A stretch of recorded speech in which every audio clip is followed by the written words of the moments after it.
Halo Akuntan Muda. Nah, kita ketemu lagi nih di konten khusus YAI Muda Komisariat Malang Raya. Nah, hari ini kita akan belajar hal baru apa nih, Al? Kira-kira apa ya? Nah, hari ini kita akan belajar mengenai green accounting nih, Al. Kamu penasaran nggak? Green accounting. Wah, kayaknya seru sih, Dim. Nah, tapi kayaknya kita ada kelupaan nih. Kita kayaknya lupa jargon. Kita jargon dulu yuk. Yuk. YAI Muda Komisariat Malang Raya. Muda, berani, berintegritas. Nah, pertama-tama kita harus tahu dulu nih teman-teman tentang pengertian dari green accounting itu sendiri. Nah, green accounting adalah salah satu jenis akuntansi yang mencoba untuk menghubungkan faktor biaya lingkungan dengan kegiatan usaha dari sebuah perusahaan, di mana berdasarkan environmental accounting guidelines yang dikeluarkan oleh Menteri Lingkungan, itu Menteri Lingkungan Jepang terutama itu tuh menunjukkan bahwa green accounting itu mencangkup tentang pengidentifikasian biaya dan manfaat dari aktivitas konservasi lingkungan, di mana penyediaan sarana atau cara terbaik melalui pengukuran kuantitatif serta untuk mendukung proses dari komunikasi yang bertujuan untuk mencapai pembangunan yang berkelanjutan. Gak hanya itu nih, Dim, tapi green accounting itu juga bertujuan untuk memelihara hubungan yang menguntungkan dengan komunitas ataupun perusahaan lainnya dan meraih efektivitas serta efisiensi dari aktivitas konservasi lingkungan. Nah, setelah kita mengetahui pengertian dari green accounting, nah, ayo kita sekarang mengetahui tentang perkembangan green accounting di Indonesia. Nah, terdapat 4 hal yang menjadi penekanan dalam isu lingkungan pada saat ini. Nah, yang pertama, ada ukuran perusahaan yang semakin besar nih, Al. Nah, semakin besar ukuran perusahaan, maka juga semakin besar akuntabilitas dari sebuah perusahaan tersebut dalam mengambil keputusan dan juga dalam menghasilkan produk barang dan jasa. Nah, kedua, ada aktivis dan LSM yang semakin bertumbuh nih, Al. Yaitu LSM di bidang lingkungan ini bertumbuh secara pesat di seluruh dunia, tidak kecuali di Indonesia. Jadi, dan kegiatannya tuh juga semakin kompleks dan berkualitas. Nah, yang ketiga ada reputasi dan citra perusahaan nih, Al. Nah, perusahaan-perusahaan ini dewasa itu semakin menyadari bahwa pentingnya reputasi, merek, dan citra perusahaan sebagai isu strategis yang bernilai tinggi dan harus dilindungi.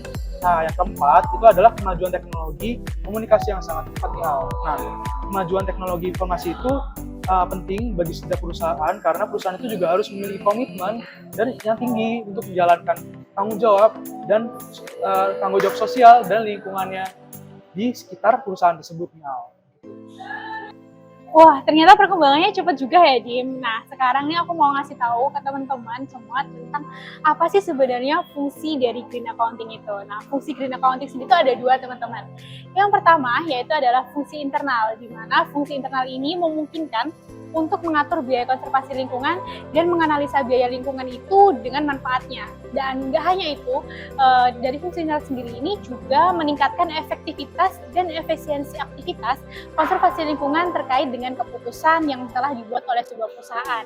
Nah, lalu yang kedua adalah fungsi eksternal, di mana fungsi eksternal ini ternyata dengan mengungkapkan hasil dari pengukuran kuantitatif dari kegiatan-kegiatan konservasi lingkungan, di mana fungsi eksternal ini juga memiliki atau memungkinkan sebuah perusahaan untuk mempengaruhi keputusan stakeholder, mulai dari mitra bisnis, konsumer, serta masyarakat-masyarakat lokal. Nah, Sobat Akuntan Muda, green accounting ini memiliki ruang lingkup nih. Nah, green accounting ini mengukur biaya dan manfaat sosial sebagai akibat dari aktivitas perusahaan.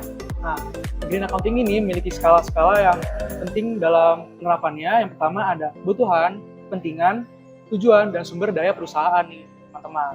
Nah, permasalahan dalam ruang lingkup akuntansi lingkungan ini mencakup bagaimana perusahaan dapat menentukan biaya lingkungan yang muncul akibat aktivitas bisnisnya yang biasanya itu tidak dapat diukur secara akuntansi, teman-teman.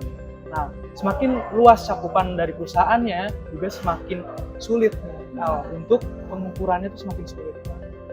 Green accounting sendiri, Dim, juga memiliki konsep yang dapat diterapkan oleh perusahaan baik dalam skala yang besar maupun dalam skala kecil. Nah, dalam setiap industri, entah itu perusahaan manufaktur ataupun perusahaan jasa.